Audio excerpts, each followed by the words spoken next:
Jithu Joseph എന്ന് പറഞ്ഞ ആ സംവിധാനം കുറിച്ചുള്ള എൻ്റെ അഭിപ്രായം എന്താ വെച്ചാൽ പുള്ളി പലപ്പോഴും പല സിനിമകൾ അദ്ദേഹത്തിന് കാണുന്ന സമയത്ത് മനോഹരമായിട്ടുള്ള സീക്വൻസുകൾ അതിലുണ്ടായിരിക്കും. ഒരു കഥാപരമായിട്ട് വളരെ വ്യത്യസ്തമായിട്ടുള്ള കാര്യങ്ങൾ സംഭവിക്കുന്ന സിനിമകളായിരിക്കാം.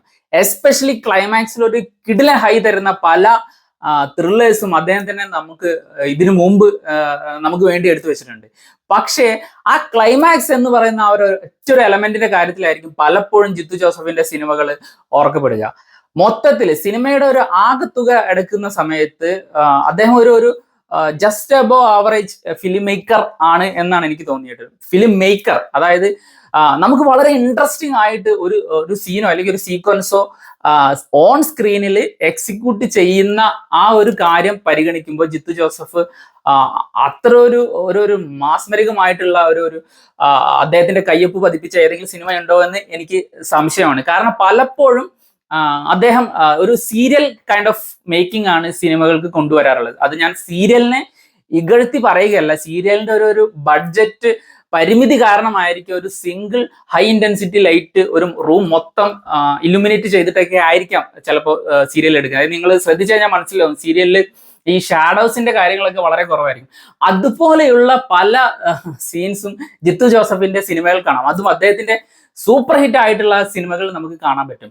ആ ഒരു സംഗതി എടുക്കുമ്പോൾ ഒരു മേക്കർ എന്നുള്ള നിലയിൽ ജിത്തു ജോസഫ് പലപ്പോഴും ഒരു സിനിമാ പ്രേക്ഷകൻ എന്നുള്ള നിലയ്ക്ക് എന്നെ നിരാശപ്പെടുത്തിയിട്ടുണ്ട്. അതുപോലെ തന്നെ ഉള്ള ഒരു വളരെ ഹൈ എക്സ്പെക്ടേഷനിൽ പോയിട്ട് എൻ്റെ എക്സ്പെക്ടേഷൻ അത്ര അങ്ങോട്ട് മീറ്റ് ചെയ്യാത്ത അദ്ദേഹത്തിന്റെ ഏറ്റവും പുതിയ പടമാണ് ആസിഫ് അലിയും അപർണ ബാലമുരളിയും പ്രധാന കഥാപാത്രങ്ങളെ അവതരിപ്പിച്ച മിറാഷ്. മിറാഷ് എന്ന് പറഞ്ഞാൽ മരീചിക. നമ്മൾ കാണുന്നത് സത്യമാണോ മിഥ്യയാണോ അവളെ അടുത്തോട്ട് എത്തുമ്പോഴേ നമുക്ക് മനസ്സിലാവുള്ളൂ അത് യഥാർത്ഥത്തിൽ ഉള്ള സംഗതിയാണോ ഇല്ലാത്തതാണോ. ആ ഒരു കോൺസെപ്റ്റിന്റെ പുറത്ത് റണ്ണാവുന്ന സിനിമയാണിത്. അത് പലപ്പോഴും ആ സംഗതി വർക്കാവുന്നുണ്ട്. കാരണം നമുക്ക് ഫീഡ് ചെയ്യുന്ന ഇൻഫർമേഷൻസ് വെച്ച് നമ്മൾ ഗസ് ചെയ്യുന്ന കാര്യങ്ങൾ ചിലപ്പോൾ ശരിയായിരിക്കും, ചിലപ്പോൾ തെറ്റായിരിക്കാം. ഭൂരിഭാഗം സമയത്തും ശരി ആവുന്ന സമയത്താണ് നമുക്ക് ആ സിനിമയുടെ ഒരു എന്റർടൈൻമെന്റ് വാല്യൂ കുറയുകയാണോ എന്നുള്ള സംശയമുണ്ടായി. കാരണം ഒരു ആവറേജ് ലെവൽ ഓഫ് തിങ്കിങ് ഉള്ള ഒരു മനുഷ്യനാണ് ഞാൻ. അതായത് ഹൈ IQ ഉള്ള അല്ലെങ്കിൽ ഇന്റലിജന്റ്ലി അത്രയ്ക്കും ഗംഭീരമായിട്ടുള്ള സിനിമകളൊക്കെ കാണുന്ന സമയത്ത് ആ ഒരു സിനിമയുടെ റൺ ടൈമിൽ എനിക്ക് ആലോചിക്കുന്ന സമയത്ത് പലപ്പോഴും പല കാര്യങ്ങളും പല ഡോട്ട്സും ഒരുമിച്ച് കൊണ്ടുപോകാൻ അല്ലെങ്കിൽ കണക്ട് ചെയ്യാൻ പറ്റാറില്ല. പക്ഷേ ഒരു ആവറേജ് ഗൈ ആയിരുന്നിട്ട് കൂടിയും ഈ സിനിമയിൽ മിറാഷ് എന്ന് പറയുന്ന പുതിയ സിനിമയിൽ ജിത്തു ജോസഫിന്റെ എനിക്ക് പലപ്പോഴും ഞാൻ ഗസ് ചെയ്യുന്ന കാര്യങ്ങൾ ഞാൻ ചിന്തിച്ച സ്ഥലത്ത് തന്നെ ലാൻഡ് ചെയ്യുന്ന ഒരു അവസ്ഥയുണ്ടായി. കാരണം അത് ത്രില്ലറാണല്ലോ, നമ്മുടെ എക്സ്പെക്ടേഷനെ ബീറ്റ് ചെയ്യുമ്പോഴാണല്ലോ നമുക്കൊരു ത്രില്ലറിന്റെ ആ ഒരു ഫുൾ ഫ്ലഡ്ജിലുള്ള ഹൈ സിനിമ കാണുന്ന സമയത്ത് നമുക്ക് കിട്ടുക.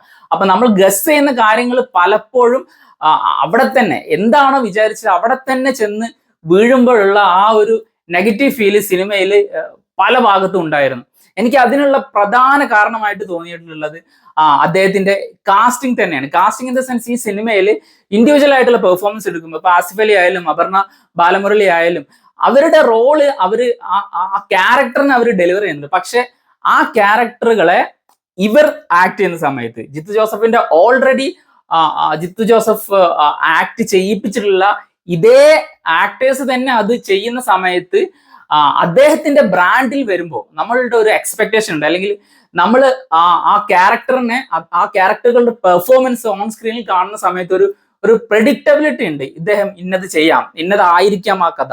അതും ഈ സിനിമയെ നെഗറ്റീവായിട്ട് ബാധിച്ചിട്ടുണ്ടെന്ന് തന്നെയാണ് എനിക്ക് തോന്നിയത്. അതായത് ഇതേ കഥയും ഇതേ സംഗതികളും വേറൊരു ഡയറക്ടർ വെച്ച് വേറൊരു പ്രൊഡക്ഷൻ ഡിസൈനിൽ വേറൊരു ഫിലിം മേക്കിംഗ് ക്രൂവിനുമായിട്ട് ചെയ്തിരുന്നെങ്കിൽ ഒരു ന്യൂ കമർ ചെയ്തിരുന്നെങ്കിൽ പോലും മേ ബി ചിലപ്പോൾ ഇതിനേക്കാൾ വർക്കായേനെ.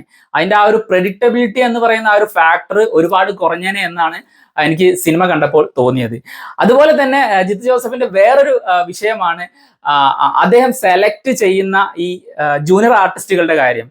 അതുപോലെ തന്നെ ആ സീൻസ് നടക്കുന്ന ലൊക്കേഷൻസ്.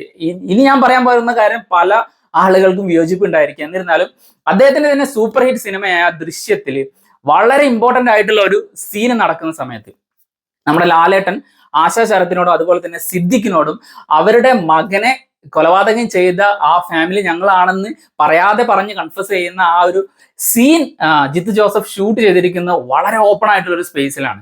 അത് എന്തുകൊണ്ടാണ് അങ്ങനെ ചെയ്തതെന്ന് എനിക്ക് എത്ര ആലോചിച്ചിട്ടും മനസ്സിലായില്ല. പക്ഷെ ഞാനത് പറയാൻ കാരണം എന്താ വെച്ചാൽ അതൊരു പ്രകൃതി രമണീയമായിട്ടുള്ള സ്ഥലത്ത് ഷൂട്ട് ചെയ്യാമായിരുന്നു എന്നുള്ള തരത്തിലൊന്നുമില്ല. പക്ഷെ ആ സിനിമയോട് ചേർന്ന് നിൽക്കുന്ന ഒരു പ്രൊഡക്ഷൻ ക്വാളിറ്റിയിലുള്ള അല്ലെങ്കിൽ പ്രൊഡക്ഷൻ ഡിസൈനിൽ വരുന്ന സ്ഥലത്ത്, അതിപ്പോ ഒരു ക്ലോസ് സ്പേസ് ആയാലും ഓപ്പൺ സ്പേസ് ആയാലും അത്തരത്തിലുള്ള ഒരു ഫ്രെയിമിങ് ലൈറ്റിങ്ങും കാര്യങ്ങളെല്ലാം ഉപയോഗിച്ചിട്ട് ആ സീൻസ് എല്ലാം കുറച്ചുകൂടി ഇൻട്രസ്റ്റിംഗ് ആയിട്ട് എടുക്കാമായിരുന്നു എന്ന് എനിക്ക് തോന്നിയിട്ടുണ്ട്.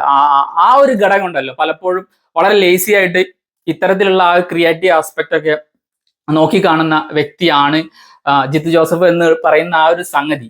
അത് മേക്കിംഗ് ഇൻ ദ സെൻസ് നമ്മൾ എല്ലായ്പ്പോഴും ഇങ്ങനെ എല്ലാവരും പറയുന്നത് മേക്കിംഗ് പോരാ. അപ്പൊ നമ്മൾ വെറുതെ എന്തെങ്കിലും പറയുന്നതല്ല എന്നാണ് എനിക്ക് പറയാനുള്ളത്. കാരണം മേക്കിംഗ് എന്നുള്ള രീതിയിൽ ഞാൻ മനസ്സിലാക്കുന്നത് സിനിമയുടെ കഥാപാത്രവും കഥാപാത്രത്തിന്റെ മാനസിക വ്യവഹാരങ്ങളും ആ കഥാപാത്രത്തിന്റെ ചുറ്റുപാടും എല്ലാം ആ കഥാപാത്രത്തിന്റെ മൊത്തത്തിലുള്ള ഒഴുക്കിനെ സപ്പോർട്ട് ചെയ്യുന്ന രീതിയിലുള്ള തരത്തിലുള്ള objects, colour palette, music, camera movements, അതുപോലെ തന്നെ ലൈറ്റിംഗ് തുടങ്ങിയ എല്ലാ സംവിധാനങ്ങളും ഒരുമിച്ച് വരുമ്പോഴാണ് ഒരു സിനിമ തിയേറ്ററിൽ ഒരു എക്സ്ട്രാ ഓർഡിനറി തിയേറ്ററിക്കൽ എക്സ്പീരിയൻസ് ആ സിനിമയ്ക്ക് നൽകാൻ കഴിഞ്ഞു എന്ന് നമുക്ക് പറയാൻ സാധിക്കുക. പലപ്പോഴും ജിത്തു ജോസഫിന്റെ തന്നെ സൂപ്പർ ഹിറ്റ് സിനിമകളാണെങ്കിൽ കൂടി രണ്ടാമത് ഒന്നും കൂടി റീവാച്ച് ചെയ്യുന്ന സമയത്ത് ഇത്തരത്തിലുള്ള പല ഘടകങ്ങളും അതിൽ മിസ്സിംഗ് ആണെന്ന് നമുക്ക് തോന്നാറുണ്ട്. ഇനിയും എനിക്ക് തോന്നുന്നത് എന്താണെന്ന് വെച്ചാൽ, അല്ലെങ്കിൽ എനിക്കുള്ള ഒരു സജഷൻ എന്താണെന്ന് വെച്ചാൽ, അദ്ദേഹം നല്ല രീതിയിൽ ഇത്തരത്തിലുള്ള കാര്യങ്ങൾ കൂടി പരിഗണിച്ച് ഇനി വരുന്ന എസ്പെഷ്യലി D3 ദൃശ്യം 3യുടെ കാര്യത്തിലെങ്കിൽ ഇത്തരത്തിലുള്ള പോരായ്മകളൊക്കെ പരിഹരിച്ച് ഒരു 100% തിയേറ്ററിക്കൽ എക്സ്പീരിയൻസ് ഡിമാൻഡ് ചെയ്യുന്ന തരത്തിലേക്കുള്ള ഒരു പ്രൊഡക്ഷൻ ക്വാളിറ്റിയിൽ, ഒരു പ്രൊഡക്ഷൻ ഡിസൈനിൽ ജിത്തു ജോസഫ് ഈ ദൃശ്യം 3 അണിയിച്ചൊരുക്കണം എന്നാണ് എനിക്ക് പറയാനുള്ളത്. മിറാജ് എന്ന് പറയുന്ന ഈ സിനിമ നിങ്ങൾ കണ്ടവനാണെങ്കിൽ എന്താണ് നിങ്ങൾക്ക് സിനിമയെ കുറിച്ചുള്ള അഭിപ്രായം? താഴെ കമന്റ് ബോക്സിൽ രേഖപ്പെടുത്തുക. മറ്റൊരു വീഡിയോ ആയിട്ട് വീണ്ടും കാണാം. ബൈ.